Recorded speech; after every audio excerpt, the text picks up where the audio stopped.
Hey you guys, it's Tina and Cassidy from your In-Hand team, and today we're going to talk about using the bands on your horse's body to try to gain some more tissue and overall muscle tonus, especially in the core when we're working on the horse's body. In this case, you do need to have a band that is long enough to fit around your horse to be able to do the body work. Please do not take two short bands and tie them together, because there will be that spot where there's a knot and it will put a pressure point on the opposing side. Not only is that not great for the muscle structure, but the bigger problem with it is it will put more pressure in one spot, and then the body will be moving because of the pressure and not going into the pull. So when we do stability work, we actually want the horse to be able to feel the pull and lean into it and work on that resistance training rather than move away from the actual pull itself. And oftentimes that knot will actually make the horse move away because it's a direct pressure point wherever it's sitting. So just a bit of a tip there. The band I'm using today is from that Equicore system. And so it's plenty long to be able to go around the horse's body. I'm going to start in the middle of the thorax here. And just like we did with the legs when we were talking about them, we're going to start with a simple plane of just pulling her directly to the side. So here I have my band laid nice and flat, making sure that there's no creases in it. I'm going to find the midline of her body, and I'm going to ensure that my pull is going to come from that midline. I'm not looking at pulling down. I'm not looking at pulling on an oblique angle up. I'm really looking at going directly sideways, especially when you're teaching this to your horse, okay? You can get more inventive as your horse learns this. So here I am, I'm going to pull to the side, and I can see that she's leaned away from me in resistance, and I'm going to go ahead and let go, okay? I'm going to pull to the side, and there she is resisting me. I can feel it through the bands. I can see it in her neck, and then I'm letting go. One more time, pulling away from me and letting go. Now, one of the questions we get quite a bit with band work is how long do I hold it for? When you're teaching this to your horse, 30 seconds to, or pardon me, half a second to a second is lots. As they learn this, we're going to work our way up to 3 to 5 seconds. And then when they're getting quite good at it, we'd love to be in that 10 to 20 seconds. Holding it longer than that can be applied, but we would need to make sure that we have overall strength to be able to build up to that. Really important, because we can fatigue the tissue, and then they're going to start using opposing muscle groups in an ineffective way and not be able to actually get the benefit out of the exercise itself, okay? So we're going to start with a very quick succession, and we're going to build that up as the horse gets more and more strength. Now, this is an excellent area to start because most horses are used to having a girth around them, and they're used to having things put around them right here, okay? Now, you can move the bands back to the abdomen. Now, I know some of you guys are thinking, oh my God, my horse would kick my head off if I came back to here. So safety first, 100%. If your horse does not like their abdomen touched, then of course we're not going to put a band around there, okay? So we're going to be very careful that the horse is comfortable. But this horse is well trained in using the bands. Now you'll see when I pull here, it's a totally different set of muscles that are going to have to engage. You're going to see way more action from the stifle and the low back, whereas up here, we saw way more action from the shoulder and the base of the neck. Again, I'm finding my midline of the horse. I'm going ahead and I'm pulling, and I'm letting go. And I'm pulling and letting go. So she's working quite hard through this back end to be able to withstand that pull.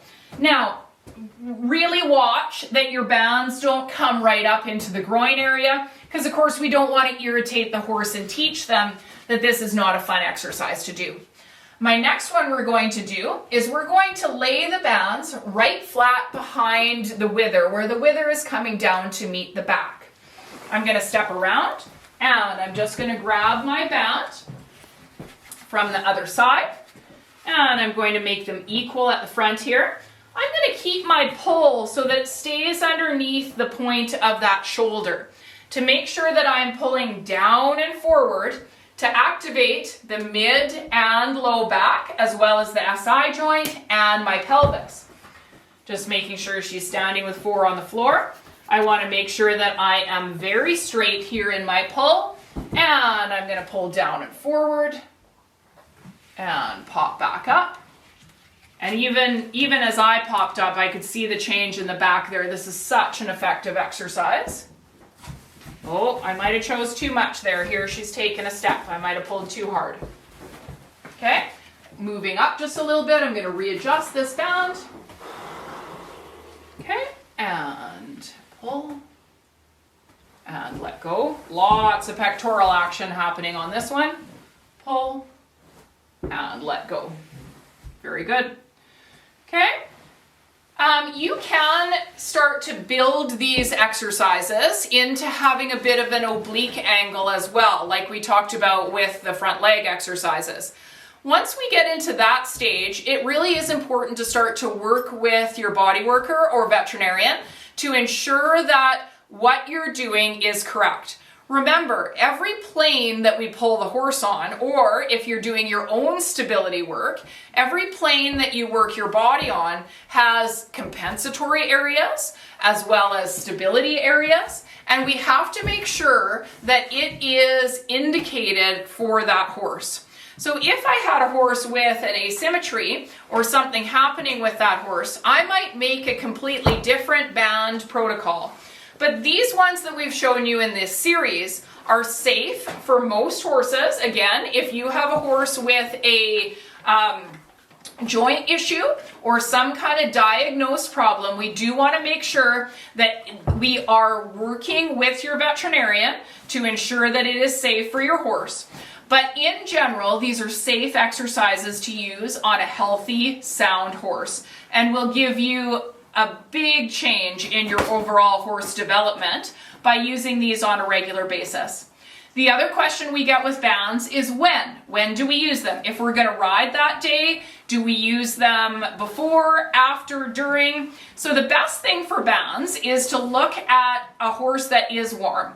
So if it's really cold outside, you want to make sure that that horse comes in and either has a hand walk, is under the solarium, or is well warmed up with some other isometric exercises to ensure the muscles can withstand the work. We also want to make sure that the muscles are going to be able to drain waste products out after.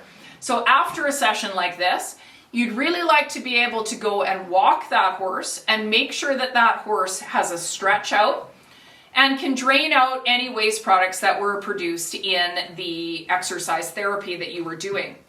So making sure that you have a good protocol with using these bands is essential. They can be used on their own, as I just described, with the hand walks on either end, or you could use them in your ride protocol. When we are activating muscles, we would like to use that activation before we ride. But remember, guys, then the horse already has some muscle exertion, and the muscle will fatigue quicker in your ride than usual. So you want to make sure that as you're working your horse, if you did your activations beforehand, that your ride is slightly shorter and maybe not a full intense lesson with a lot of exertion, just to make sure that you aren't over fatiguing the horse. Now, the horse will normalize to these exercises, and then you either have to make them harder with more repetitions, or you have to start looking at a deeper pull, or like we talked about in episode 1, looking at bands that have a different level of stretch to them. So that's going to be our series today on using bands for your horse. If you have any questions at all, we'd love for you to reach out on any of our social media platforms. You can also find this full series on YouTube, on our YouTube channel, Inhand Equine Therapy, or you can find the free series on our education platform, which is inhandequinetherapy.podia.com. From Cassidy and myself, Tina, at Inhand Equine Therapy, we thank you so much for watching our series, and we hope to see you again. Bye for now.